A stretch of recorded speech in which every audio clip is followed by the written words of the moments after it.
കാർഗിൽ യുദ്ധത്തിൽ വീരചരമം പ്രാപിച്ച captain Jerry പ്രേംരാജിന്റെ ഓർമ്മകൾക്ക് ഇന്ന് 25 വയസ്സ്.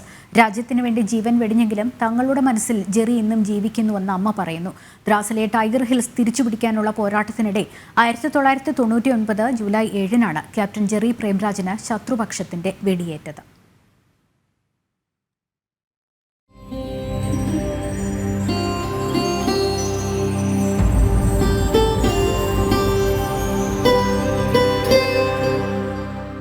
ശത്രുവിന്റെ വെടിയുണ്ടകളേറ്റിട്ട് പതറാതെ പോരാടിയ ഒരു ധീര സൈനികനായ മകന്റെ ഓർമ്മയാണ് ചെല്ലത്തേയി എന്ന അമ്മയ്ക്ക് ഈ വീരചക്രം. ക്യാപ്റ്റൻ ജെറി പ്രേംരാജിന്റെ അസാമാന്യമായ ധീരതയ്ക്ക് ഭാരതം നൽകിയ വീരചക്രം നെഞ്ചോട് ചേർത്ത് ജീവിക്കുകയാണ് ചെല്ലത്തേയി. സ്നേഹിച്ചു തീരും മുന്നേ നഷ്ടമായെങ്കിലും മകനെ ഓർത്ത് അഭിമാനം മാത്രമാണ് ഈ അമ്മയ്ക്ക്. അവസാന നാളുകളിൽ ജെറി അയച്ച കത്തുകൾ പോലും അമ്മ സൂക്ഷിക്കുകയാണ്. അവസാനം ഒരു എഴുത്ത് അയച്ചു.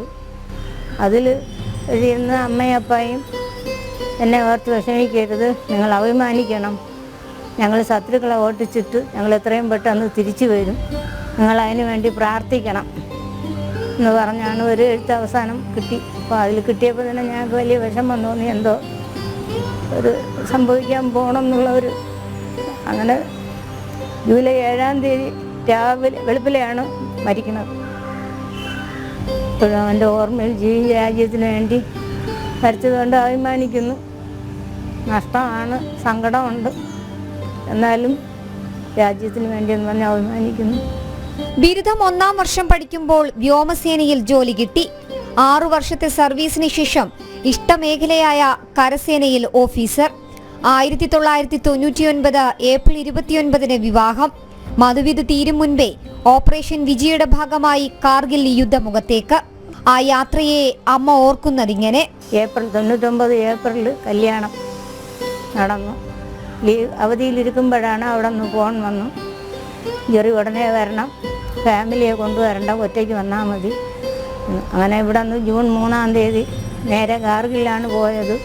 നമുക്കിതൊന്നും അറിയില്ല. അവിടെ ചെന്നതിന് ശേഷം 1-2 പ്രാവശ്യമൊക്കെ 1-2 എഴുത്തൊക്കെ അയച്ച് ഇങ്ങനെ ഞങ്ങൾക്ക് കുഴപ്പമൊന്നുമില്ല, ഞങ്ങളിവിടെ സുഖമായിട്ടൊക്കെ ഇരിക്കുന്നു, ഞങ്ങൾക്ക് എല്ലാ ആഹാരമൊക്കെ കിട്ടും എന്നൊക്കെ പറഞ്ഞിങ്ങനെ എഴുതുമായിരുന്നു. ജൂലൈ 6-ന് രാത്രി ദ്രാസ് സെക്ടറിലെ ഇരട്ട ബമ്പുകൾക്ക് നേരെ ആക്രമണം നടത്തുമ്പോൾ 2 നാഗിയുമായി ഫോർവേഡ് ഒബ്സർവേഷൻ പോസ്റ്റ് ഓഫീസറായിരുന്നു ക്യാപ്റ്റൻ ജെറി പ്രേംരാജ്. ഏറ്റുമുട്ടലിൽ ശത്രു സ്നൈപ്പർ വെടിവെപ്പിൽ അദ്ദേഹത്തിന് പരിക്കേറ്റു.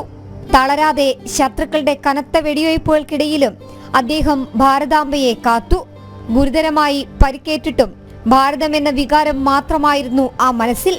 ശത്രു ബങ്കറുകൾ പൂർണ്ണമായും തകർത്ത ശേഷമാണ് ആ വീരയോദ്ധാവ് മരണത്തിന് കീഴടങ്ങിയത്. രാജ്യം വീരചക്രം നൽകി ആ യോദ്ധാവിനെ ആദരിച്ചു. കാർഗിൽ യുദ്ധമുഖത്തെ ജ്വലിക്കുന്ന പേരായി മാറുകയാണ് ക്യാപ്റ്റൻ ജെറി പ്രേംരാജ്. വളർന്നുവരുന്ന യുവതലമുറയ്ക്കും പുത്തൻ സൈനികർക്കും ഒരു പുതുപാഠമാണ് ക്യാപ്റ്റൻ ജെറി പ്രേംരാജ്.